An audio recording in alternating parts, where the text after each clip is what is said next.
Hoje, 26 de abril de 2025, o nosso, salvo engano, 8º encontro para estudo da carta de Paulo aos Romanos. Hoje, um sábado.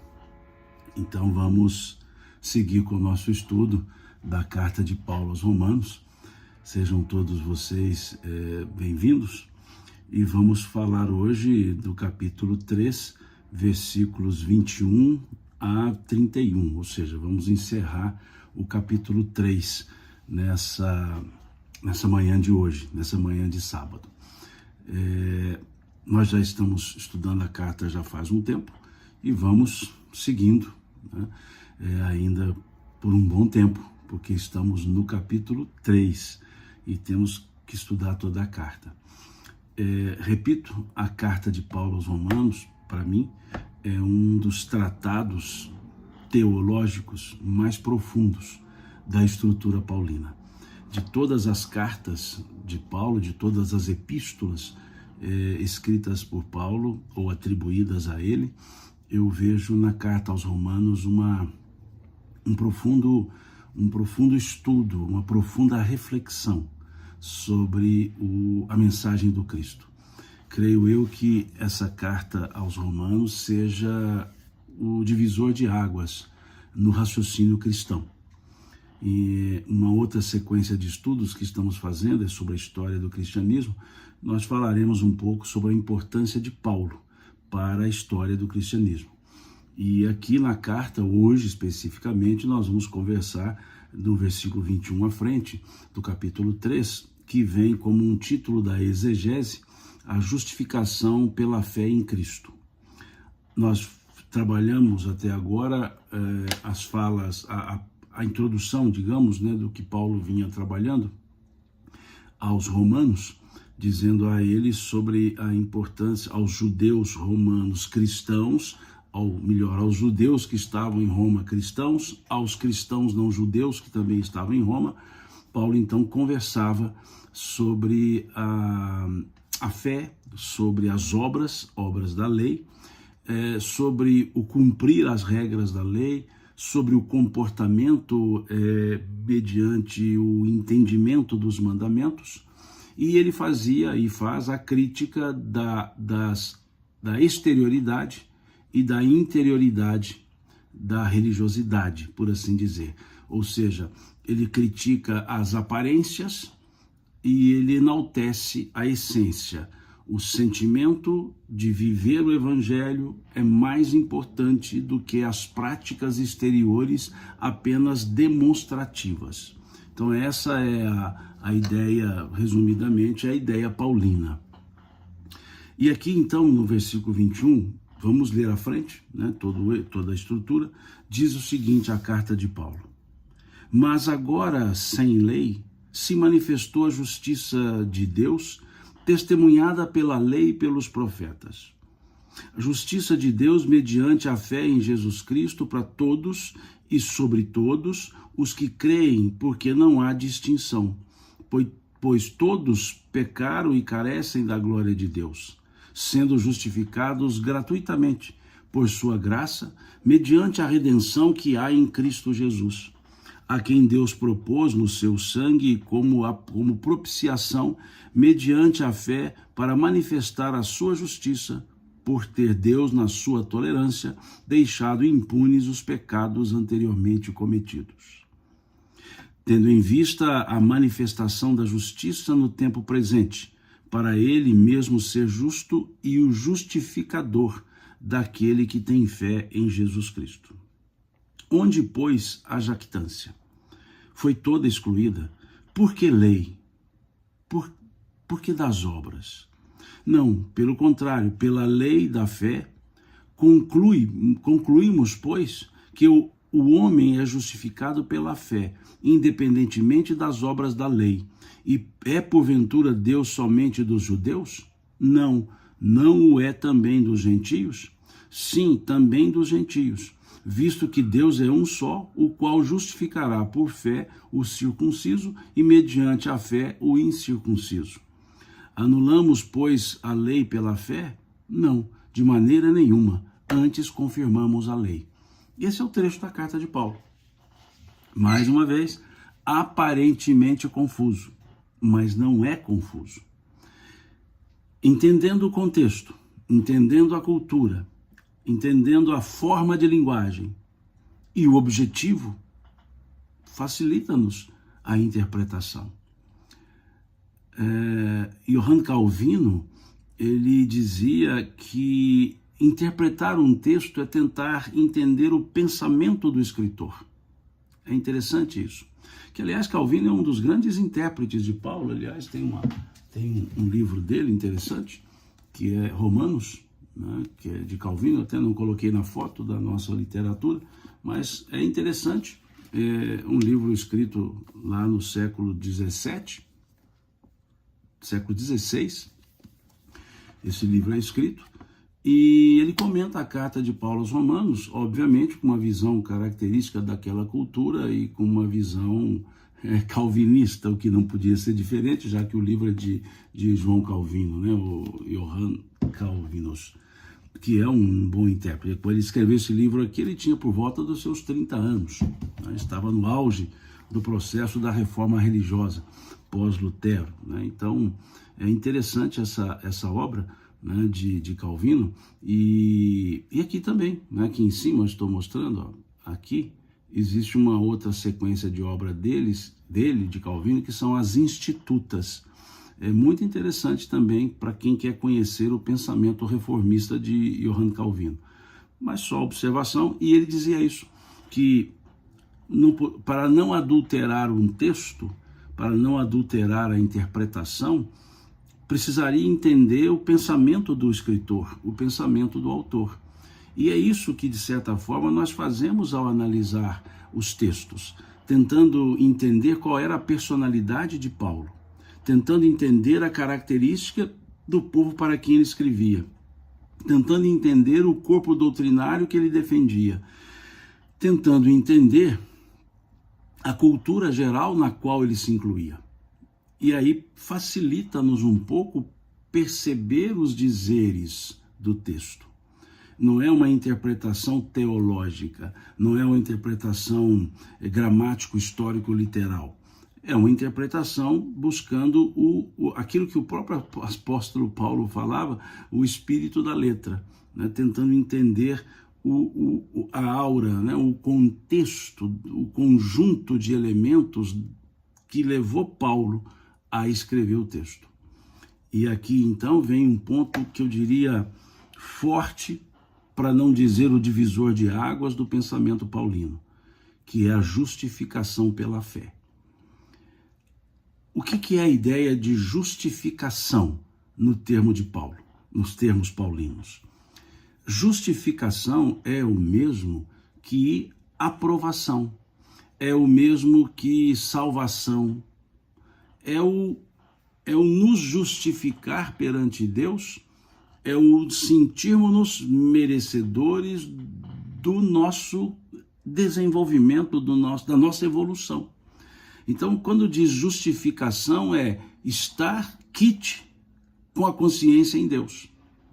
E aqui Paulo, então, trabalha, eu diria, o ponto-chave do seu pensamento, por assim dizer, teológico, que é a salvação pela fé. Aqui Paulo vai traçar, ele vai começar a traçar a diferenciação e o porquê da justificação pela fé ou pelas obras da lei. E é muito importante nós entendermos isso. Paulo não critica as obras da lei. Ele só diz que as obras da lei se aplicam aos que estão sob a lei. E qual lei a qual lei Paulo se refere? A Torá. Então ele diz que a ideia das obras aplica-se aos judeus, aos que seguem a Torá. Mas a mensagem do Cristo não era só para judeus, era para toda a humanidade, para todas as pessoas. Ora, como exigir, como Deus estabeleceria a salvação pelas obras da lei, se nem todos os povos estavam sob a lei, sob a Torá. Se a Torá é um código moral para os judeus, mas não é um código moral para os outros povos. E Deus não poderia ser exclusivista. Deus não poderia ser um ser que criou toda a humanidade e estabeleceu um povo para ser o seu povo. Na verdade, todos somos povos de Deus, porque todos somos criaturas de Deus. Agora, cada povo, com a sua cultura, com a sua característica, desenvolve as suas regras éticas, as suas regras morais. Alguns povos, eminentemente regras sociológicas, outros povos, regras teológicas. Mas são regras de acordo com um povo, mas todas elas, digamos que, sob um guarda-chuva, que é a ideia da lei natural, a lei de Deus. Então Paulo está fazendo uma crítica não pejorativa, mas está fazendo uma reflexão sobre a ideia das obras da lei e a ideia da fé, dizendo então que não bastava ter as obras da lei, era preciso ter o sentimento, a fé. A fé, e aqui ele explica, a fé em Cristo. Não é uma fé abstrata. E quando ele diz a fé em Cristo, é o acreditar, sentir e vivenciar os ensinos que o Cristo trouxe. Então ele vai discorrer nesse conjunto de versículos, preparando inclusive para depois trabalhar a ideia da salvação, da justificação pela fé em Abraão. Ele vai trabalhar aqui esses elementos. Por isso ele diz, já no versículo 21, mas agora, sem lei, se manifestou a justiça de Deus, testemunhada pela lei e pelos profetas. Veja que interessante. Agora, sem lei. Quando ele diz sem lei, ele está dizendo o seguinte, agora os gentios, agora o povo que não estava sob a regra da Torá, o não judeu, agora sem lei se manifestou a justiça de Deus. Quer dizer, fora da Torá há a justiça de Deus também, ou na Torá também tem a justiça de Deus. Então ele diz, fora agora sem a lei, ou seja, os gentios, manifesta-se a justiça de Deus. E ele usa um trocadilho legal, testemunhada pela lei e pelos profetas, como que a dizer que fora do que está escrito na Torá, fora do que está no conjunto de leis, as 613, havia sim a lei, a justiça de Deus, escrita ali naqueles 613, digamos, dispositivos, alguns divinos, outros bem humanos, mas que fora ali também a lei de Deus imperava. E essa lei de Deus que imperava fora, ou seja, aos gentios, era testemunhada pela própria lei de Deus na Torá. Ou seja, não havia diferença. Poderia haver diferença nas práticas, mas na episteme, ou seja, no sentido epistemológico, na base do conhecimento da lei de Deus, era uma.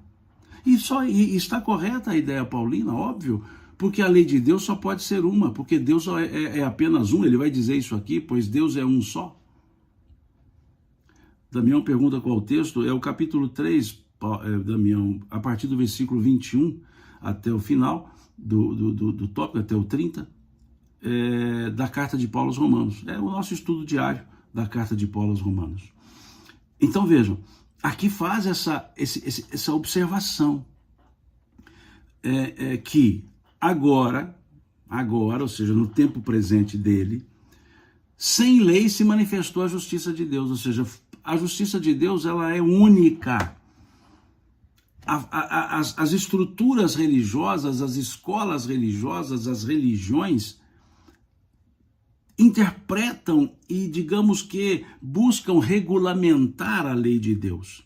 É como se as religiões fossem elementos regulamentadores da lei de Deus. E regulamentadores segundo os seus entendimentos, segundo suas culturas, segundo os momentos nos quais elas se inserem, as religiões. Então, aqui, já no versículo 21, Paulo deixa isso muito tranquilo para nós. Mas agora, sem lei, se manifestou a justiça de Deus, testemunhada pela lei e pelos profetas. O que é a lei e os profetas? É a essência do pensamento, digamos, legal dos judeus. A Tanakh, ela traz justamente essa ideia. A ideia, lembra quando Jesus dizia, desse mandamento depende toda a lei e os profetas?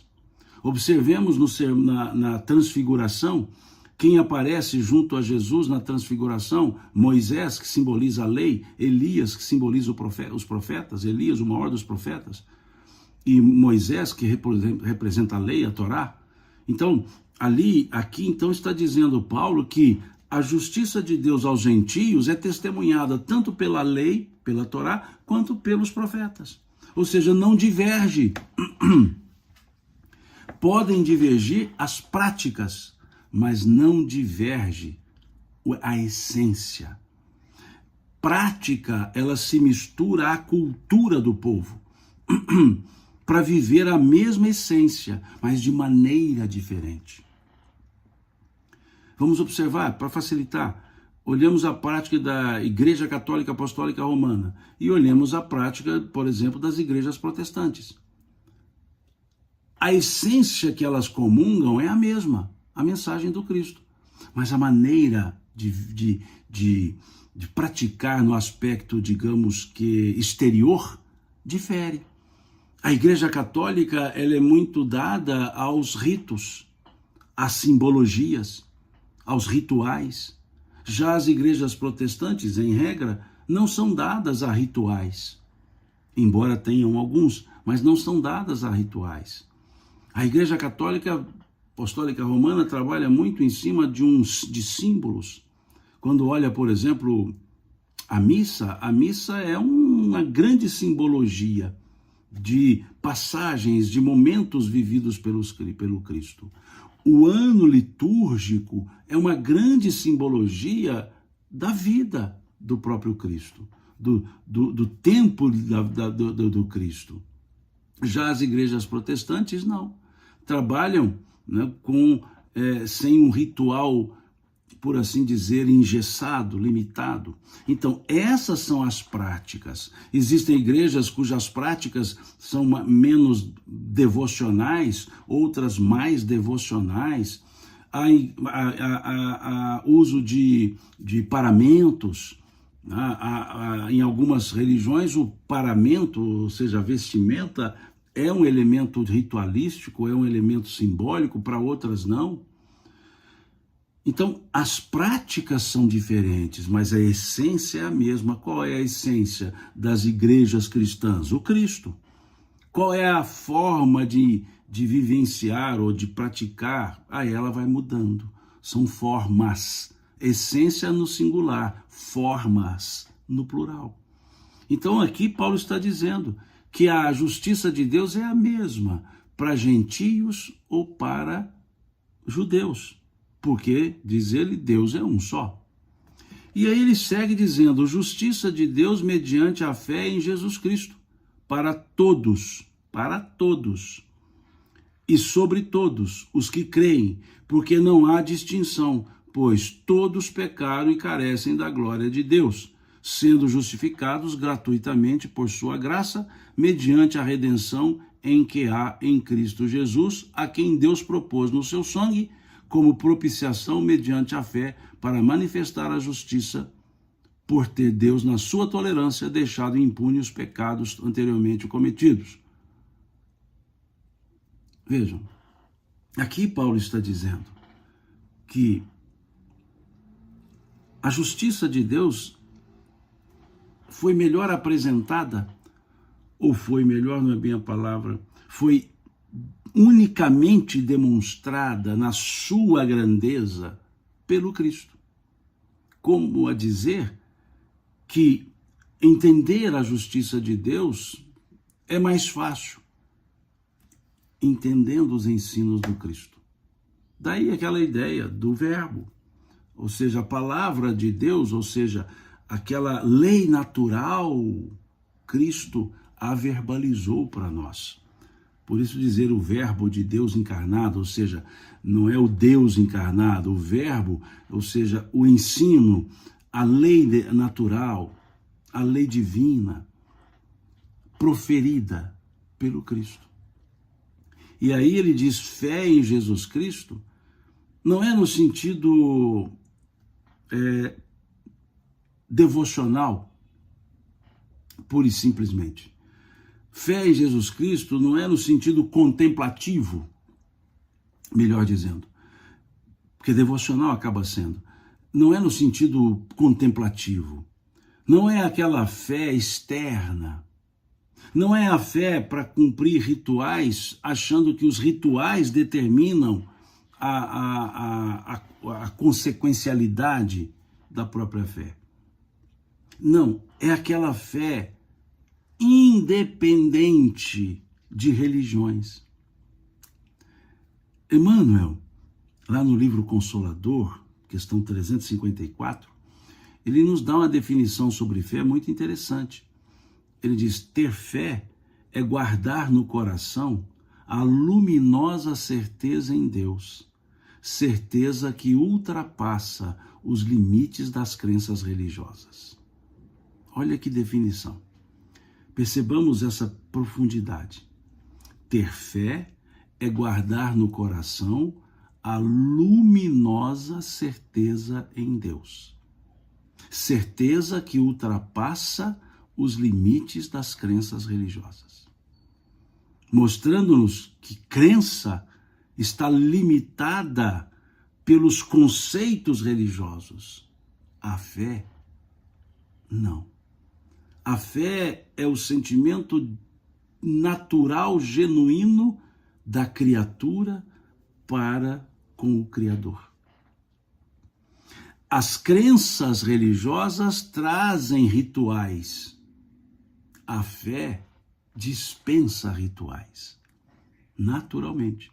A fé aceita os rituais, mas não depende dos rituais. A crença liga-se a rituais, porque crença está dentro de um quadrado chamado religião. E fé é todo o fora do quadrado, e até dentro, mas é mais do que o quadrado. A fé é a luminosa certeza em Deus. Certeza que não se explica, se tem. É a confiança plena. A crença, ela reduz ao nível do entendimento humano o sentimento, a certeza, que é justamente transcendente ao entendimento humano. Dizer de fé racional é importante, sim. Fé raciocinada é fundamental, ou seja, crer sabendo por que crer. Mas a fé, ela vai muito além. A fé, eu gosto de dizer, brincar, ela se assemelha a uma frase do personagem lá do Alto da Compadecida, do Ariano Suassuna, o Chicó. Ele diz assim: só sei que é assim. Não sei, só sei que é assim, só sei que é assim. A fé é mais ou menos isso. Só sei que é assim. É uma certeza interior que não demanda comprovações. É um dizer: a mim me basta, me sinto bem assim. Só sei que é assim, na linguagem então do nosso Chicó. O Nelson faz uma pergunta: como ficam as pessoas que acreditam em templo sendo um refúgio único nessa existência? Veja só, Nelson, quando o ritual, quando a prática externa está carregada de sentimentos, o efeito acontece, porque não é pela prática, é pelo sentimento que está na prática. Quando falamos da prática externa, é quando ela é vazia, é só ela. Então vejamos, uma pessoa que acredita piamente que fazer uma peregrinação é uma demonstração de confiança no seu Criador, aquela peregrinação tem efeito. Não pela peregrinação em si, mas pelo sentimento depositado pela pessoa. Quando uma pessoa, num ritual religioso, tem um objeto, tem ali um incenso, por exemplo, não é o incenso em si o elemento, digamos, salvídico. É a confiança, é a fé que ela tem. Isso é o que nós chamamos de crença. Por isso eu disse que toda crença tem fé, mas nem toda fé depende de crença. Então, como ficam as pessoas que acreditam em templos sendo um refúgio único nessa existência? Ficam bem, porque elas acreditam. Veja o termo que você colocou, veja o verbo que você colocou, Nelson. Acreditam. Não é só uma prática exterior. Quando uma pessoa contrita vai a um templo, seja qualquer ele, seja qual for ele, ela vai não pelo templo externo, ela vai pelo sentimento de refúgio que ela sente ali dentro. É talvez o silêncio, o ambiente, o psiquismo, e ela ali se alimenta. Diferente de outros. Vejamos, cidade histórica, por exemplo, Ouro Preto, que tem, sei lá, cerca de 30 igrejas. Os turistas entram na igreja. Quando entra um turista católico, ele reverencia a estrutura do templo. Quando entra um turista ateu, ele vai olhar a arte que está ali. Se ele entra lá na igreja de São Francisco, ele vai olhar os afrescos, a arte, a escultura. Quando entra o católico, ele também vê a arte, a escultura, mas ele entra com um sentimento de contrição. Ele faz a vênia, muitos até fazem a genuflexão. Ali não é a entrada somente num edifício. Aquela pessoa sente entronizando-se numa estrutura transcendental. E outra entra num edifício, vendo apenas a arte. Quando entramos, por exemplo, sei lá, vamos colocar agora numa arte mais de envergadura maior, entra, por exemplo, na Capela Sistina, um ateu vai olhar os afrescos, a pintura de Michelangelo, aquele teto belíssimo, vai interpretar a arte, a essência, a característica. Já o religioso, aquele católico principalmente, apostólico romano, ele vai se sentir abraçado por aquela arte, abraçado pelo aspecto de fé que ele traz, contrição que ele traz. Então, como ficam as pessoas que acreditam em templo sendo um refúgio único nessa existência? Ficam bem, ficam muito bem, por causa do verbo acreditar. Então é isso que eu consigo lhe responder, Nelson, né? Aqui ele acrescenta, temos que sentir no coração, exatamente isso, Nelson. O sentimento é o veículo propulsor. O sentimento é o que determina. É muito importante o campo do sentimento no elemento da fé. Aliás, a fé é o sentimento. Então Paulo está trabalhando isso aqui e vai dizer, pois todos pecaram, ou seja, todos nós somos seres falíveis. Falíveis. Nós estamos, afinal, no mundo de provas e expiações, como determina, aliás, como indica-nos o capítulo 3 do Evangelho segundo o Espiritismo. Mundos de provas e expiações. E aqui vem Paulo trazendo uma coisa belíssima no versículo 24.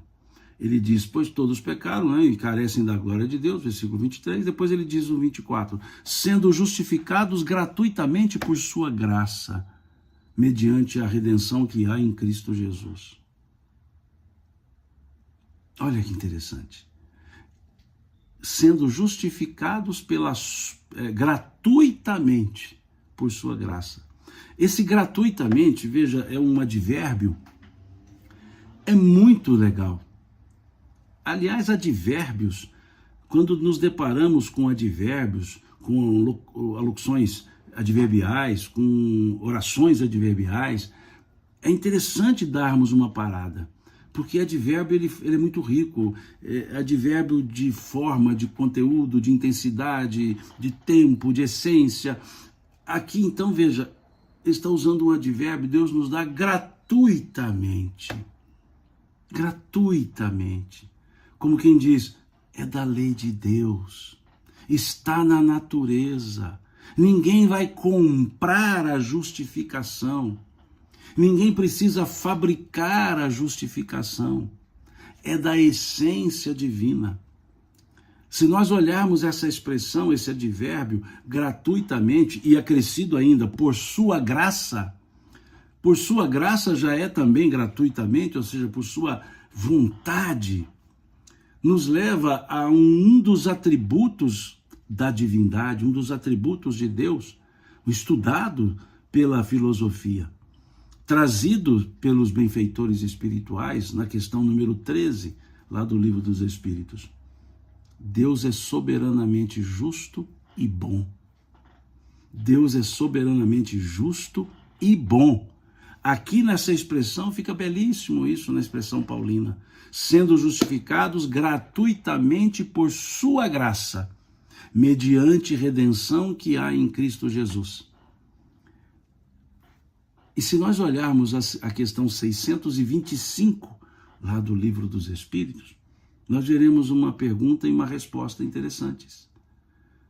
Qual é o tipo mais perfeito que Deus ofereceu ao homem para servir de guia e modelo para a humanidade? A resposta, Jesus.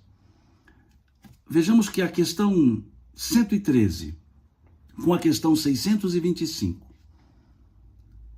a 113 que nos fala dos atributos da divindade, dentre eles, Deus é soberanamente justo e bom. E a 625 que nos fala que Jesus é o nosso modelo e guia. É o que está escrito aqui por Paulo. Sendo justificados gratuitamente por sua graça, mediante a redenção que há em Cristo Jesus. Por que há redenção em Cristo Jesus? Pela mensagem que ele nos deixou, pelos ensinos que nós dele temos, pelas regras, melhor dizendo, pelos convites que ele nos trouxe. Como ele disse, aquele que quiser vir após mim, renuncie-se a si mesmo, pegue a sua cruz a cada dia e me siga. Aqui, Paulo está dizendo que Jesus é a chave que abre-nos o entendimento da lei de Deus. No discurso de Estevão, grafado por Emmanuel no livro Paulo e Estevão, Estevão diz, Moisés é a porta, Jesus a chave. O que Estevão estava dizendo? Que para entender profundamente o que era a lei, precisava entender Jesus. Jesus era a chave. E qual frase de Jesus nos mostra que ele é a chave para entender? Eu não vim destruir a lei, mas dar-lhe o seu verdadeiro cumprimento. Por isso Paulo diz aqui que sem lei também se manifesta a justiça de Deus quando calçada a fé em Cristo Jesus. Porque é o Cristo que vai trazer o verdadeiro cumprimento da lei. Não a frieza da letra, mas o calor do Espírito que está na letra. Quantas vezes Jesus fez correções de maneira educada na estrutura da lei? Por exemplo, quando acusaram seus discípulos de comer sem lavar as mãos. Ele disse o quê? O mal maior que faz ao homem não é o que lhe entra pela boca, mas o que dela sai, pois a boca fala daquilo que o coração está repleto. Vejamos. Quando acusaram-no de curar em dia de sábado, ele disse, o sábado foi feito por causa do homem, não o homem por causa do sábado. Então ele fazia, ele abria com a chave que ele era, o melhor entendimento da lei. Por isso Paulo insiste sempre e insistirá durante toda a estrutura do seu ensino na fé em Cristo Jesus e não nas obras da lei. E essa ideia de gratuitamente por sua graça, não é Deus fazendo assim, ó, esse eu vou justificar, esse não, esse sim, esse não, esse me agrada, esse não. Deus não joga dados. Deus não vive da álea, ou seja, da sorte. A graça aqui é que a oportunidade é para todas as pessoas. A graça colocada, eu esqueci minha água, de trazer a minha canequinha de água, esse por sua graça, quer dizer que a lei de Deus é para todos, que as oportunidades redentoras são para todos, e não para alguns. E aí vem Paulo trazendo agora um simbolismo da cruz, quando ele diz, a quem Deus propôs no seu sangue, como propiciação mediante a fé, para manifestar a sua justiça. Esse por seu sangue, lógico, refere-se ao sacrifício demonstrado por Jesus.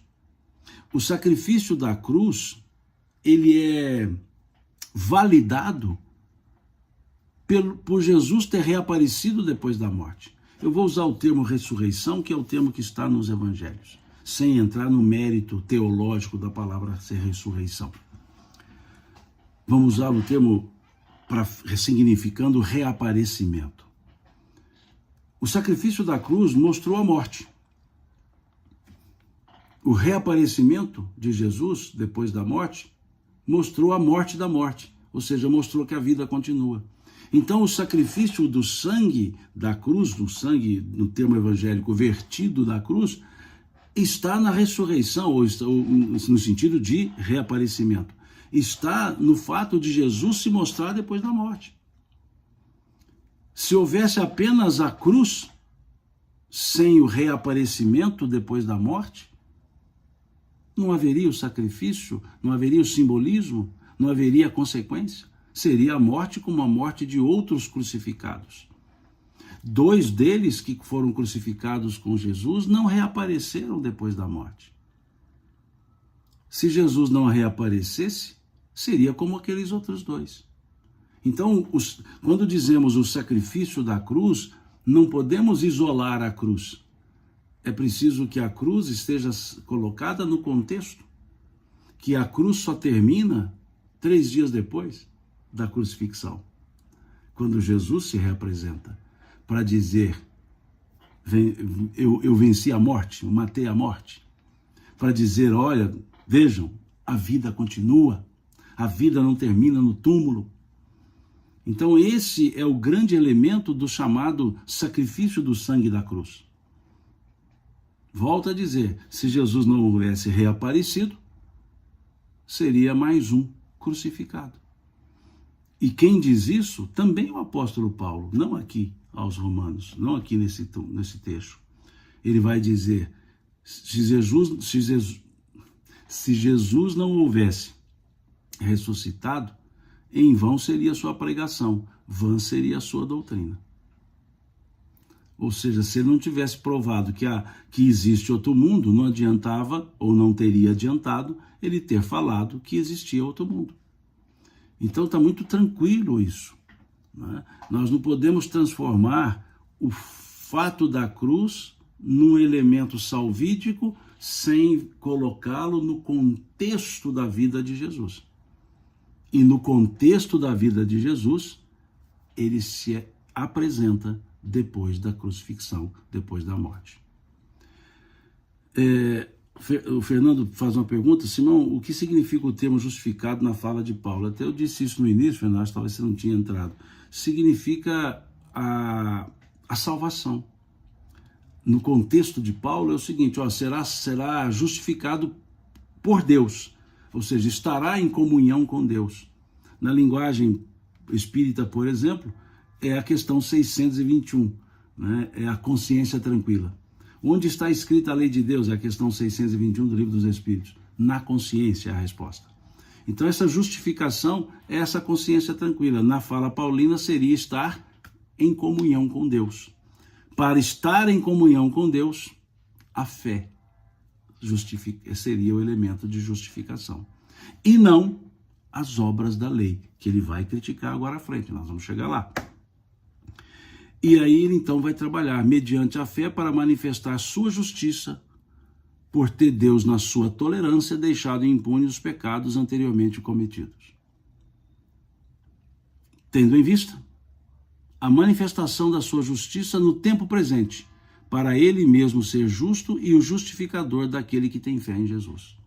É como se ele dissesse, a partir do Cristo, a partir do momento que o Cristo esteve conosco, a partir da mensagem, do ensino que ele deixou, não há justificativa para os erros. Porque a luz se fez, como disse o Cristo, né? Eu sou ele é a luz do mundo, ele não disse isso, ele é a luz do mundo. Ele é a luz que desceu à terra, é o pão vivo descido do céu, é a água que aplaca a sede. Então aqui Paulo está dizendo que antes aprouve, não é bem o termo, mas aprouve a Deus deixar, como ele diz aqui, deixar impune, pela sua tolerância deixar impune os pecados anteriormente cometidos, tendo em vista a manifestação da sua justiça no tempo presente, ou seja, depois do Cristo, para ele mesmo ser justo e o justificador daquele que tem fé em Jesus. Então, é como se ele dissesse, olha, existe o antes e o depois de Jesus. E o que interessa é o depois dele. Por quê? Porque veio a mensagem libertadora. Como disse o Cristo, narrado pelo evangelista João, capítulo 10, versículo 10 do seu evangelho, eu vim para que todos tenham vida e a tenham em abundância. E segue Paulo. Onde, pois, a jactância? Ele está perguntando, por que da jactância? O que é jactância? Vaidade? Orgulho, vaidade? Prepotência? Onde, pois, a jactância? De quem que ele está perguntando? A quem que ele está perguntando e a quem ele está se referindo? Àqueles da lei. Onde está a vaidade, o orgulho daqueles que dizem estou sob a lei? E ele mesmo responde, foi de todo excluída. Por que lei? Por que das obras? Por que ele diz foi de tudo excluída? Porque vem o Cristo trazendo uma mensagem vivificante. E ele diz, não é o elemento principal. Por que então da vaidade de dizer temos a lei? Melhor seria dizer vivemos o sentimento genuíno da amorosidade trazida pelo Cristo. E ele segue. Por que da lei? Por que das obras? Não, pelo contrário, pela lei da fé e não a lei das obras. A lei da fé. E aí ele mesmo diz, concluímos, pois, que o homem é justificado pela fé independentemente das obras da lei. Essa é a frase mais forte. Veja, ele começa a frase com a partícula conclusiva, nos dizendo assim, concluímos, pois, o homem é justificado pela fé, independentemente das obras da lei. O que ele está dizendo aqui? Que as obras da lei justificam, desde que irrigadas pela fé. E a fé não precisa das obras da lei. As obras da lei precisam da fé. A fé não precisa das obras da lei. É isso que ele está dizendo. Agora entendamos mais uma vez. Obras da lei. Obras da lei. Aqui ele não está dizendo obras no sentido caridade. O apóstolo Tiago, na sua epístola, é que assim diz. Obras com sentido de caridade. Mas mesmo no sentido de caridade, sem a vontade de fazê-las, ou seja, sem o motivo, a fé, também ela é nula. Abra um parêntese. No meio espírita, tem-se, com exatidão, a máxima de fora da caridade não há salvação. Pode aparentemente contrariar o que está dizendo aqui. Mas Paulo falou que é pelas obras, lá fala que é caridade. Agora, Paulo fala que é pela fé, desculpe, esquece. Paulo fala que é pela fé e lá fala caridade. Mas se nós olharmos bem, e aqui é que vem um negócio super legal. O apóstolo Paulo, em espírito, escreve uma mensagem que está no capítulo 15 do Evangelho segundo o Espiritismo. E ele mesmo responde a essa aparente contradição. É a única mensagem que está no capítulo 15 do Evangelho segundo o Espiritismo. Fora da caridade não há salvação. É o título do capítulo e é o título da mensagem. E é uma mensagem com 2 parágrafos. E no final do primeiro parágrafo, o Espírito Paulo de Tarso, ele diz: para fazer o bem é necessária a ação da vontade. Para fazer o bem é necessária a ação da vontade. Mesmo na caridade, se não tiver vontade, se não tiver a fé, ou seja, o ato é falso, o ato é aparente.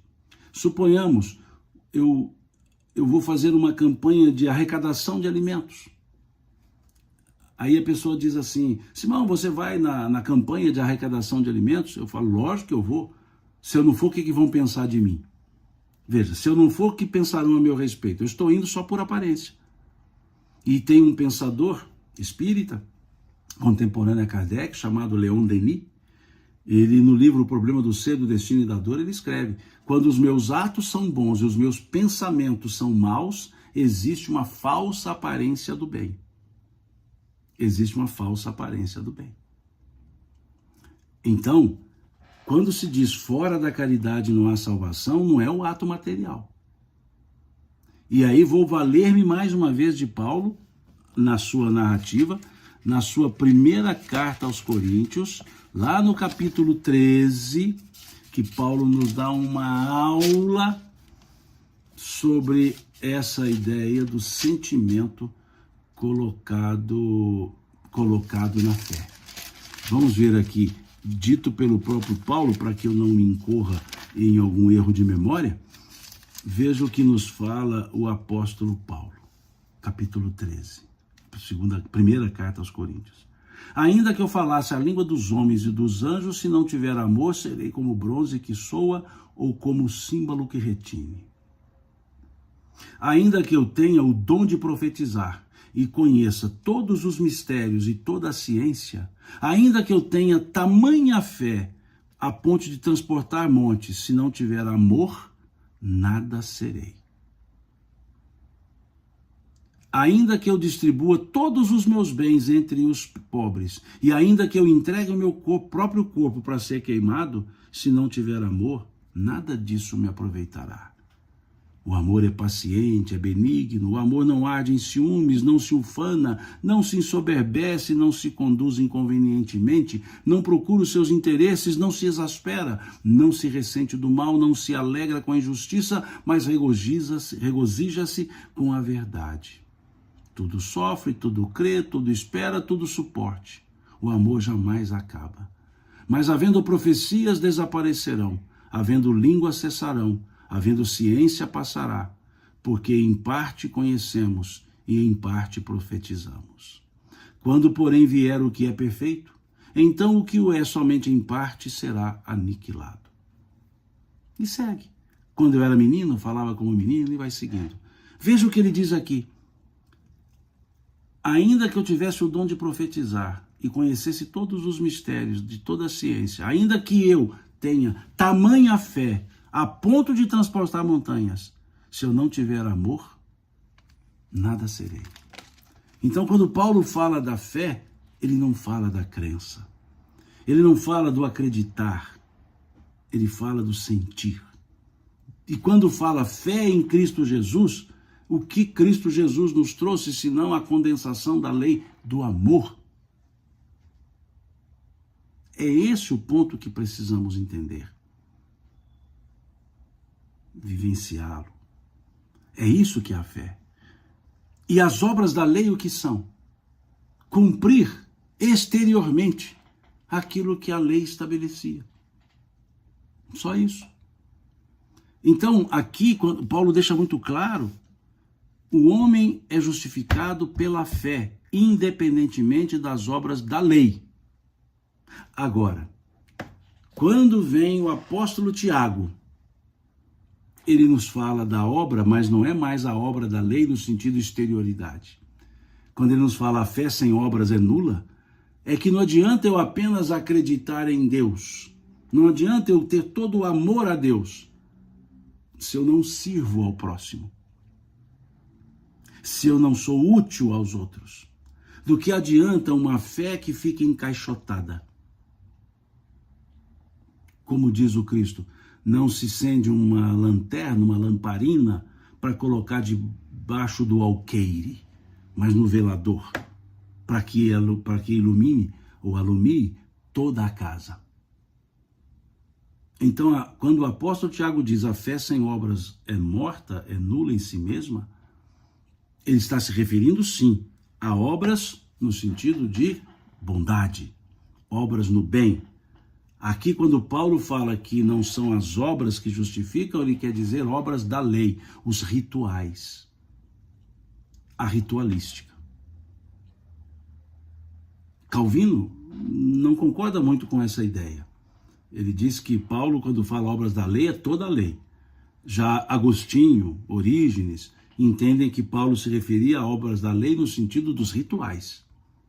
E eu comungo da ideia paulina, da ideia agostiniana, comungo da ideia dos outros pensadores, e com todo respeito à ideia de Calvino, eu fico com Agostinho, que trabalha a ideia de que são obras da lei aqui, a exterioridade, as práticas externas, e não a lei no todo. Por quê?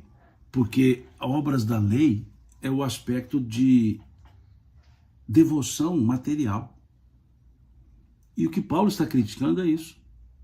A devoção material por si só não elementa, não justifica. Por si só. Porque veja o que ele diz. O homem é justificado pela fé independentemente das obras da lei. Ou seja, ter as obras da lei regadas pela fé, ótimo. Mas ter somente as obras da lei sem a fé, não haveria efeito. Seria inócuo. Uma das obras da lei, né, acender o incenso. Acender o incenso. Obras da lei, não comer o pão com fermento na época da Páscoa. São obras da lei, parte externa. Trazendo para a realidade atual, ou para a religião mais atual, obras da lei, por exemplo, na Igreja Católica Apostólica Romana, a sugestão, porque não é imposição, a sugestão de abstinência de carne na sexta-feira da Paixão, é uma obra material da lei, é uma prática. O jejum, tanto na estrutura judaica como na estrutura das igrejas, o jejum é uma obra da lei, uma obra material. Sobre isso, inclusive, Jesus chamou a atenção, capítulo 6 de Mateus, quando ele vai dizer, tu, quando jejuares, não faças como fazem os fariseus, que mostram-se contritos.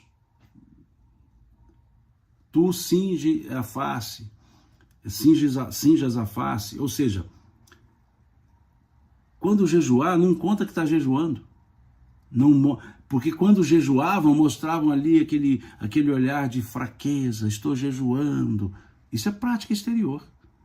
E ele dizia, então que jejue, seguindo as obras da lei, mas que não fique mostrando, seja alegre, mostre-se alegre.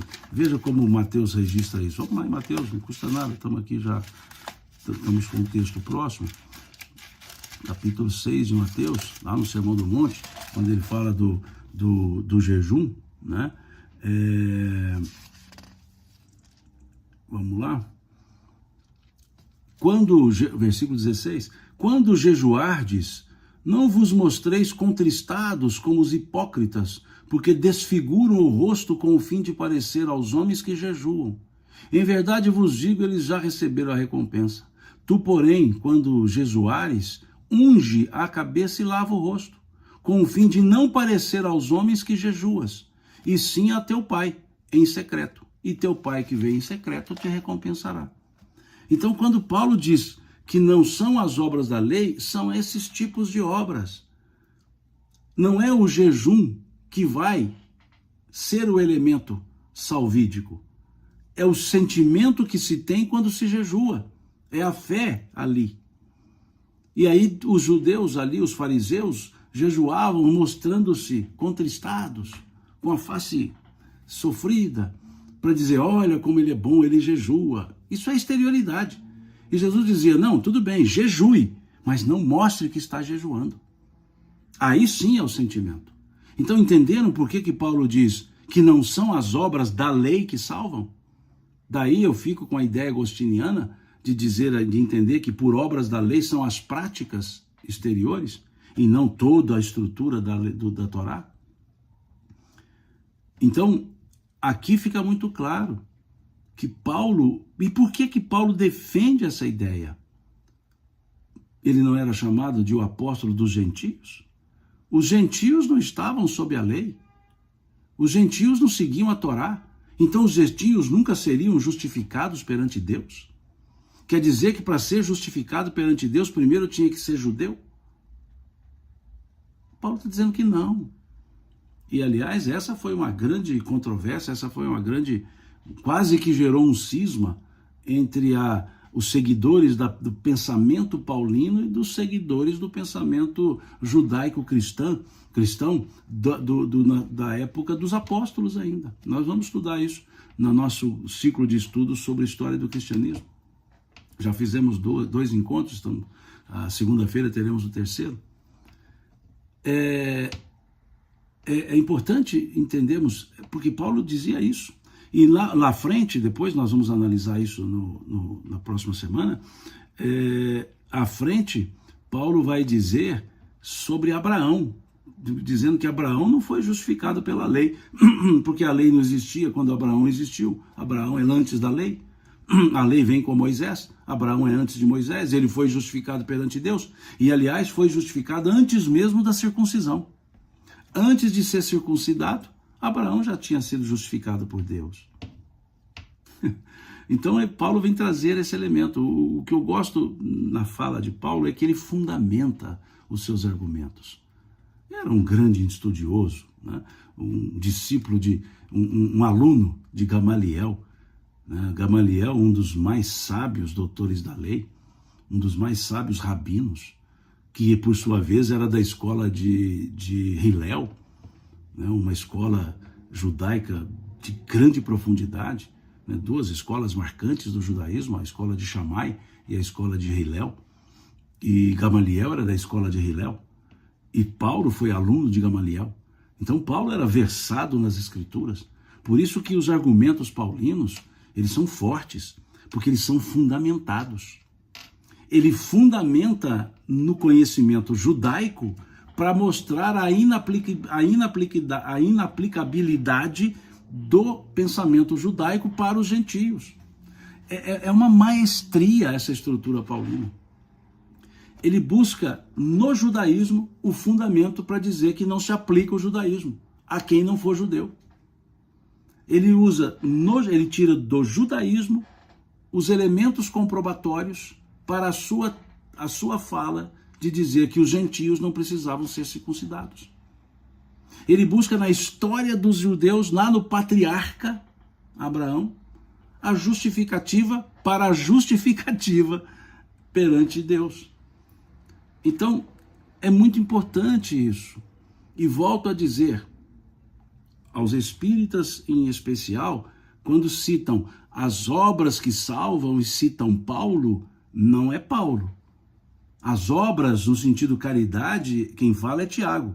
Paulo aqui ele se refere às obras da lei. Porque muitos falam, como que as obras salvam se Paulo fala que elas não salvam? Paulo aqui está falando das obras da lei, como ele mesmo escreve. O homem é justificado pela fé independentemente das obras da lei. Das obras da lei. E não no sentido de obras, no sentido de bondade, de caridade, de atos bons. E segue Paulo. O homem é justificado pela fé, independentemente das obras da lei. E aí ele diz, é porventura Deus somente dos judeus? Olha que pergunta dura. Porque se é para justificar pelas obras da lei, então só poderiam ser justificados os judeus. E os outros? E aí ele diz, porventura Deus somente dos judeus? Ele diz, não é também dos gentios? Sim, também dos gentios, diz ele, visto que Deus é um só, o qual justificará por fé o circunciso e mediante a fé o incircunciso. Eu sempre digo, Paulo, ele é o mestre dos trocadilhos. Veja o jogo de palavras que ele faz aqui agora, nesse pedacinho do versículo. Veja o que ele diz assim, diz, Deus é um só, o qual justificará por fé o circunciso e mediante a fé o incircunciso. Aparentemente é a mesma coisa, por fé mediante a fé. Por fé é dar fé de, ou seja, por fé, ou seja, as obras da lei dão fé. Mediante a fé é o sentimento genuíno puro. Os gentios não tinham por fé, tinham mediante. Os judeus era por fé. Não é assim que vemos, por exemplo, quando vamos registrar um documento e pedimos a fé pública. Então diz lá, dou fé, quer dizer, confirmo. Então, os judeus, a lei confirma. Os gentios, o sentimento é que estabelece. Então, por isso ele faz o trocadilho. Deus é um só, o qual justificará por fé o circunciso. E mediante a fé o incircunciso. Quem sabe escrever, não joga palavras fora. Não joga palavras fora. Cada palavra tem o seu sentido. Aqui, pergunta VF Const, qual o livro de estudo de hoje? É o nosso estudo da carta de Paulo aos Romanos. Estamos estudando o capítulo 3, do versículo 21 ao versículo 30. Já terminando, estamos já no versículo 31, desculpa, já estamos no versículo 30. Vejam, é importante nós entendermos tudo isso. Um texto bem escrito, ele é gostoso de ser analisado, porque as palavras falam por si.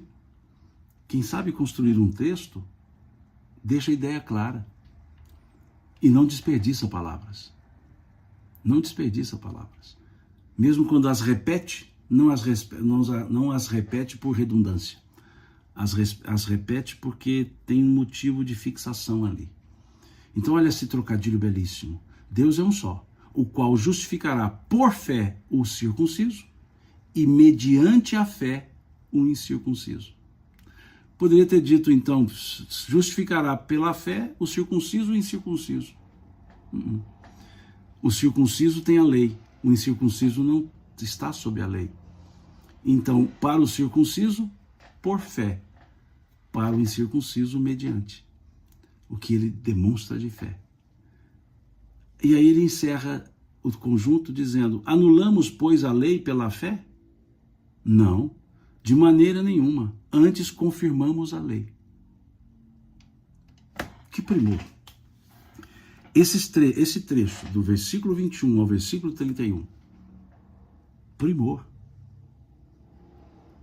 E escrito por um grande escritor, por uma pessoa que sabia colocar no papel o que ele estava pensando. E sabia colocar no papel de maneira tal que o leitor entenderia. Eu me encanto com a lógica paulina. Com todas as suas características de época, respeitando as características de época, há falas de Paulo que, se trazidas para hoje ipsis verbis, não seriam aplicáveis. Mas lembramos que ele estava dentro de um contexto cultural, numa sociedade com um determinado contexto cultural, numa sociedade patriarcal, inclusive. Então nós temos algumas falas, inclusive aos romanos, que não podem ser trazidas para hoje ipsis verbis, do jeito que falou. porque cairíamos em erros comportamentais dentro da cultura atual da igualdade, por exemplo, de gêneros. Mas é preciso que todo texto escrito numa época determinada seja lido com os olhos daquela época e não com os olhos de hoje. Senão nós descontextualizaremos o próprio texto. E aqui, nesse caso, não há problema porque está muito atual o texto. Então, hoje fizemos o estudo do capítulo 3, encerramos o capítulo 3 da carta de Paulo aos Romanos, e hoje estudamos do versículo 21 ao versículo 31. Né? E no próximo encontro nosso, segunda-feira, amanhã, domingo, dia 27, normalmente eu faço o estudo da carta de Paulo aos domingos, mas eu já expliquei, como eu estou em férias de trabalho profissional, eu estou fazendo o estudo todos os dias. Mas amanhã, no domingo, dia 27 de abril, não me será possível, porque estarei participando do encontro da confraternização de espírita, da madureza e mocidade espíritas do Triângulo Mineiro, a Cometrim, que está sendo realizada lá na cidade de São Gotardo. Então, amanhã de manhã estarei lá, não conseguirei participar, fazer o estudo. Na segunda a gente volta com o estudo. Então fica aqui o meu agradecimento a vocês por ter me acompanhado hoje nesse estudo, nesse sábado pela manhã. Agradeço a cada um de vocês, desejo a todos vocês um excelente final de semana, um excelente fim de semana, melhor dizendo, um excelente fim de semana, e que todos sejamos abençoados pelo Criador. Muito obrigado. Deus lhes pague pela paciência de ficar aqui comigo nesse estudo de hoje. Até.